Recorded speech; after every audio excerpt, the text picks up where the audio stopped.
안녕하세요. 빔3 제14강 카메라 사용하기 편을 시작하도록 하겠습니다. 이번 시간에는 카메라를 연결하고 오픈CV를 이용해서 카메라를 사용해 보도록 하겠습니다.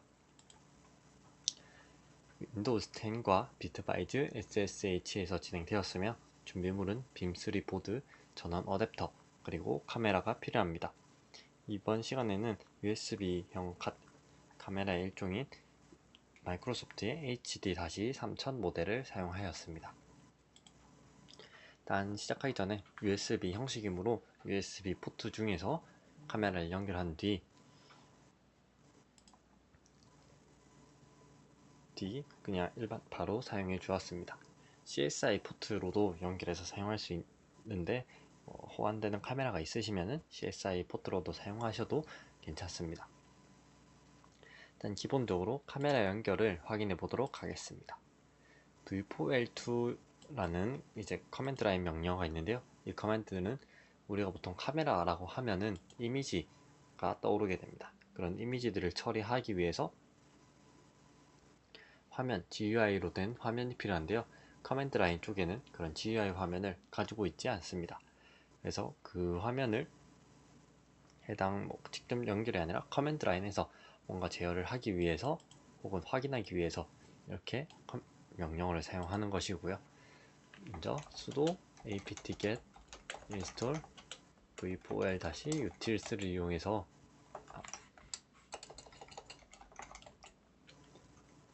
필요한 패키지들을 설치해 줍니다. 그리고 확인해보면 v4l2-ctl list devices를 하면은 사용하는 카메라들 목록을 볼 수가 있는데요. 현재 AML 비디오 이쪽은 연결되어 있지가 않고 주도 R2 이거 같은 경우는 만약에 CSI 쪽을 사용하신다면 연결되는 게 주노 R2 이쪽이 될 것입니다. 저는 USB로 연결했으므로 현재 이쪽 비디오 0번으로 마이크로소프트 라이프캠 HD-3000이라고 되어 있습니다. 비디오 0번으로 확인을 해주면 되고요. v4l2-ctl d0에 all이라고 입력하면은 이 장비에 대한 상세한 정보를 볼 수가 있습니다. 보면은 여기서 보면은 디바이스 정보가 드라이버 이름이나 카드 이름, 버스 타입이라든지 버스는 이제 USB로 연결이 되어 있고요. 보면은 미드나 헤이트 이제 지원한 해상도가 되겠죠. 640에 480, 픽셀 포맷은 YUV로 되어 있고 그 외에 컬러 스페이스는 sRGB 등등 이렇게 설정이 되어 있는 것으로 나와 있습니다. 만약 스트리밍을 한다면은 용량은 이제 30프레임으로 되어 있고요. 아까 위에 있었던 1번을 한번 보겠습니다. 1번은 따로 카메라 연결되어 있지 않은데 이렇게 현재 정보가 나오고 있네요. 아마 카메라를 연결한다면은 해당 카메라에 맞는 정보가 나올 것입니다. 그러면은 오픈CV를 설치해 보도록 하겠습니다. 기본적으로 3.3 버전이 설치가 되어 있는데 3.3 버전에선 호환되지 않는 내용들이 있을 수 있어서 약간 수정을 추가 설치를 해주도록 하겠습니다. 먼저 pip3 install numpy를 설치해 줍니다. 오픈CV를 사용할 때 필수적으로 따라오는 패키지가 되는데 기본적으로 이제 설치가 되어 있지 않아서 추가 설치를 해주었고요. 또 다음으로 pip install opencv-python 이라고 입력해서 설치를 해줍니다. 설치가 다 되는 데는 한 1시간 이상, 넉넉 잡아 2시간 정도 소요가 될 수 있고요. 설치를 한다면은 4.4 버전 때가 설치가 될 것입니다. 기존 3.3 버전 때는 3버전 때도 업데이트가 되고 있긴 하지만 4버전 때랑 이제 사용 함수가 다른 게 있어서 4버전 때로 업그레이드를 해주었습니다. 이제 오픈CV가 잘 설치되었는지 확인을 해보아야 될 텐데요. 먼저 파이썬 3로 입력해서 인터프리터로 들어가 줍니다. 여기서 import cv2를 하면은 오픈CV를 이제 모듈을 불러오는 게 완성이 되었고요. cv2에 언더바 2개 버전 언더바 2개를 해주면은 이렇게 4.4.0으로 나오면은 오픈CV가 잘 설치된 것입니다. 컨트롤 D를 눌러서 인터프리터를 종료해 줍니다. 이렇게 버전 테스트를 해보았고요. 그러면 오픈CV를 이용해서 카메라에 접근하고 제어해 보도록 하겠습니다. 빈 명령어로 만들어주고 cv 언더바 캡처.py라고 적어주겠습니다. 제일 먼저 오픈CV 라이브러리를 가져와 주고요. 캡에서 캡이란 이름으로 비디오 캡처를 생성해 줍니다. 셋으로 cv2에 캡 프로프 프레임 위드 라고 해주면은 이건 이제 이 캡처된 프레임을 폭을 설정하겠다 라는 의미가 되고요. 폭은 640으로 설정해 줍니다. 다음으로 cv2에 프레임 헤이트는 480으로 해주었습니다. 뭐 지원한 최대에 맞춰서 해도 되지만은 이 프레임이 너무 크면은 이제 처리하는데 시간이 오래 걸릴 수 있기 때문에 640에 480 정도로 조금 줄여서 작업을 진행하였고요. 다음으로 이제 이 카메라의 현재 이미지를 받아 보겠습니다. RET 프레임 .read 라고 적어줍니다. RET는 이제 리턴을 받아보는데요. 만약 RET 이제 정상적으로 가져왔다면은 true가 나올 true가 돼서 진행이 될 것이고, 만약 에러가 발생했다면은 false로 더 이상 진행되지 않을 것입니다. 여기서 cv2에 im write test.jpg란 이름으로 적어주고 다음 프레임을 적어줍니다. 이러면은 이제 이미지를 쓴다 라는 함수가 되는데요. test.jpg라는 파일에다가 프레임, 이제 여기 위에 카메라로부터 읽어드린 이미지를 이쪽에 쓰는 게 됩니다. 그리고 마지막으로 캡 릴리즈를 이용해서 이제 여기서 열었던 비디오 캡처를 닫아줍니다.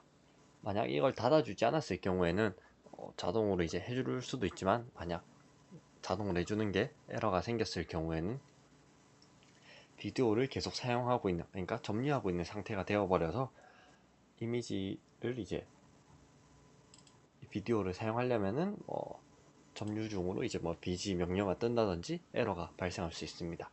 그래서 항상 마지막에는 릴리즈를 해주는 것을 확인해 주시기 바랍니다. ESC에 WQ를 입력해서 프로그램을 닫아줍니다. 그리고 파이썬 3 cv에 capture.py를 이용해서 실행을 해주면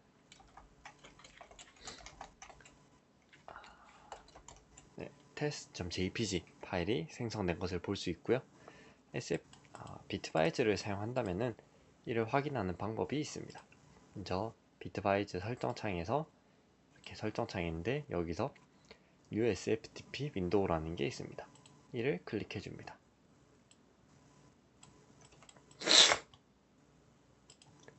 그럼 이런 창이 이제 나오게 되고요. 홈에 크아다스 파일을 볼 수가 있습니다.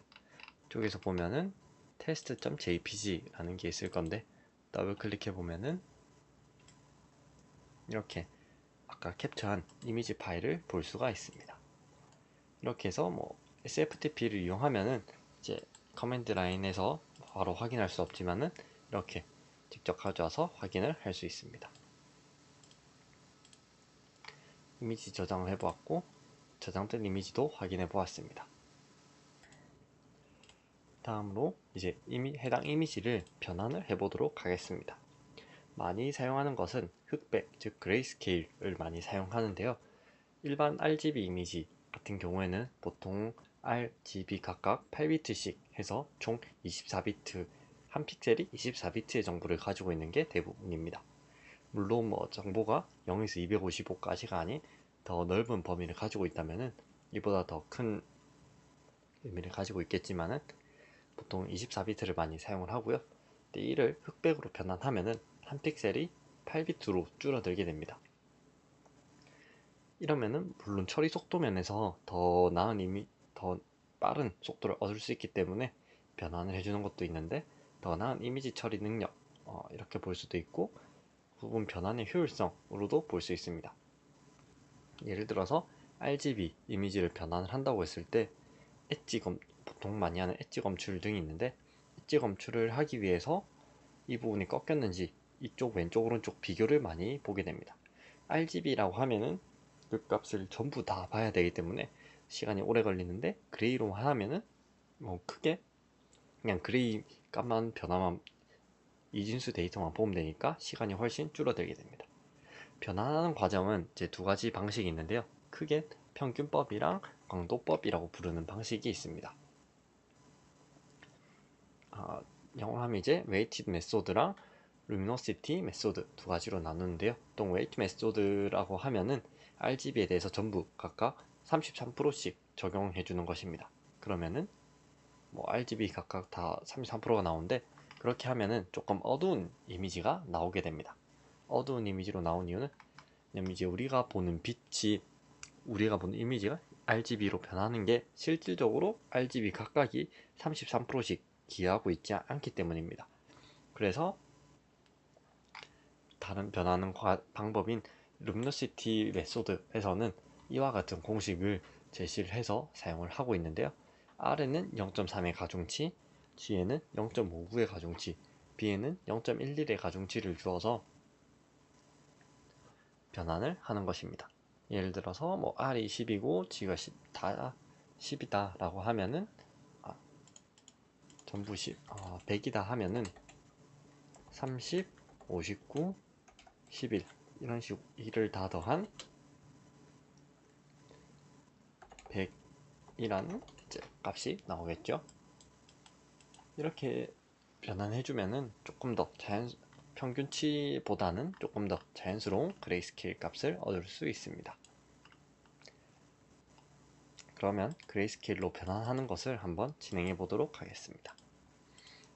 여기서 빔의 10의 캡처로 이동해 준 뒤에 이 프레임 리드한 부분에다가 라이트 하기 전에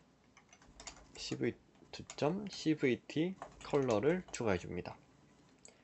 프레임을 받아서 컬러 언더바 BGR2 그레이 라고 해서 닫아주면 되고요. 이 값을 이미지라고 저장해 주겠습니다. 그리고 test.jpg가 아니라 grade.jpg, 그리고 이쪽도 그냥 그레이로 적어 주겠습니다. 이렇게 해주면은 이제 컬러 BGR을 그레이로 변환한다는 의미가 되고, RGB가 아니라 BGR로 하는 경우는 이제 오픈CV에서는 데이터를 가져올 때 BGR 순서로 가져오기 때문에 BGR2 그레이를 해주는 것입니다. 만약 뭐 RGB로 하게 되면 깨질 수 있으니까 이제 주의해 주시기 바랍니다. 이렇게 해서 저장을 한 뒤에 다시 실행시켜 보도록 하겠습니다. 캡처를 진행하게 되면은 아까 여기서 새로 고친 버튼을 눌러서 그레이가 있는 걸 확인하고 실행해 보면은 이렇게 나온 것을 볼 수 있습니다. 테스트랑 비교했을 때 RGB 값이 이쪽 끝에를 보면은 사라진 것을 볼 수 있습니다. 근데 뭐 전체적인 형상을 보는 데는 밝기 같은 면에서는 큰 문제가 없는 것을 볼 수 있습니다. 네, 이렇게 그레이스케일까지 진행을 해보았고요. 그러면 지난 시간에 우리가 했던 플라스크, 그리고 이번 시간에 오픈CV를 합쳐서 한번 웹 스트리밍을 해보도록 하겠습니다. 플라스크를 이용해서 웹 스트리밍을 할 텐데요. 이 웹 스트리밍을 하는 이유는 아마 다양하게 있을 것입니다. 근데 제일 크게 다가오는 부분이 이건 일단 지우고 실시간으로 카메라를 확인할 수 있다는 게 가장 큰 목적이 될 거고요. 물론 그 실시간 카메라 확인하는 거에다가 추가적인 조치를 취한다면 여러 가지 응용도 가능하게 될 것입니다. 하기 위해선 일단 스트리밍 코드를 작성해 줘 보도록 하겠습니다. 빔 stream.py라는 이름으로 지어 주었고요. 플라스크 모듈을 가져옵니다. 그리고 리스폰스도 같이 가져오고 오픈CV도 가져와 줍니다. 앱을 하나 만들어 줍니다. 플라스크 앱을 만들어 주고 그 밑에 CV2에 비디오 캡처도 가져옵니다.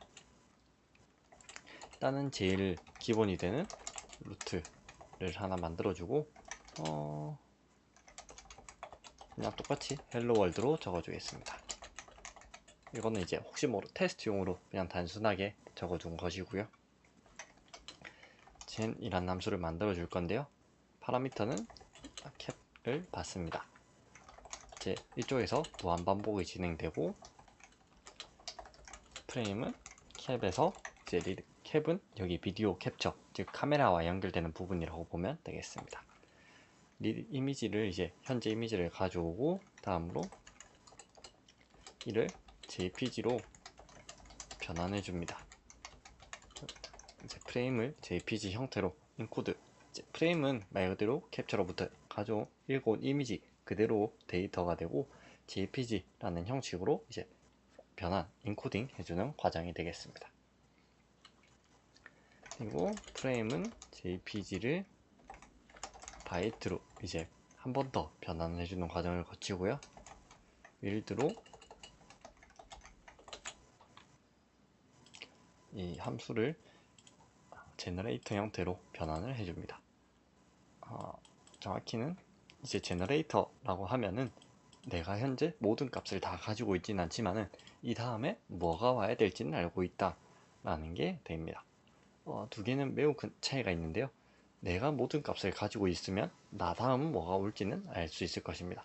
하지만 나는 단순히 내 다음에 뭐가 올지를 알 수 있다 라고 하는 것은 내가 모든 값을 가지고 있지 않지만 나를 하나하나씩 계속 실행해야 될 것입니다. 데이터 저장 면에서는 예를 들어 이제 제너레이터를 쓰는 게 더 용량을 적게 쓸 수 있어서 선호되지만 속도 면에서는 이제 모든 데이터를 한 번에 가지고 있거나 뭐 데이터를 찾아야 된다 라는 거에서는 조금 차이가 있을 수 있습니다. 일단 여기서 이제 필드를 생성해주고 프레임 값을 넣어줍니다. 콘텐츠 타입은 이미지가 되고 형식은 JPG입니다. 줄바꿈에 다음으로 프레임 값 그리고 추가 줄바꿈까지 넣어줍니다. 함수를 달아주고 다음에 이제 비디오를 스트리밍할 함수를 이제 경로를 생성해 줍니다. 앱.루트 비디오 언더바 feed로 해준 뒤에 함수를 선언해 줍니다. define 비디오 언더바 feed 글로벌 캡을 가져오면 이제 이 위에서 선언한 캡, 즉 비디오 캡처 부분을 글로벌 이 함수 안으로 가져온다는 의미가 되겠습니다. 왜냐면 이제 이 변수들마다 스코프, 즉 자기가 가진 범위가 있기 때문에 이렇게 글로벌로 이 밖에 있는 걸 가져온 것이 되고요. 여기서 리턴은 리스폰스라는 함수로 만드는데 이 아까 위에 만든 제너레이터 함수로 글로벌로 가져온 캡을 넘겨주고 밈 타입은 여기 잘 안 보이는데 멀티파트 믹스드 리플레이스로 해주고 바운더리는 프레임으로 해줍니다. 맨 밑에는 그냥 이제 네임을 메인으로 해서 앱을 실행시켜 주는 것까지 추가해주면 완료됩니다. 모든 호스트에 대해 접속을 허용해 줍니다. 다음 바로 실행해 보도록 하겠습니다. 네, 그러면 5000번에 대해서 실행이 완료되었고요. 바로 비디오 피드로 확인해 보도록 하겠습니다. 아까 봤던 이미지 카메라 상황이 실시간으로 나오고 있고 이렇게 입력하는 화면이 정상적으로 잘 나오고 있습니다. 여기서 프레임 또한 꽤 빠르게 나오고 있는 것을 볼 수가 있고요.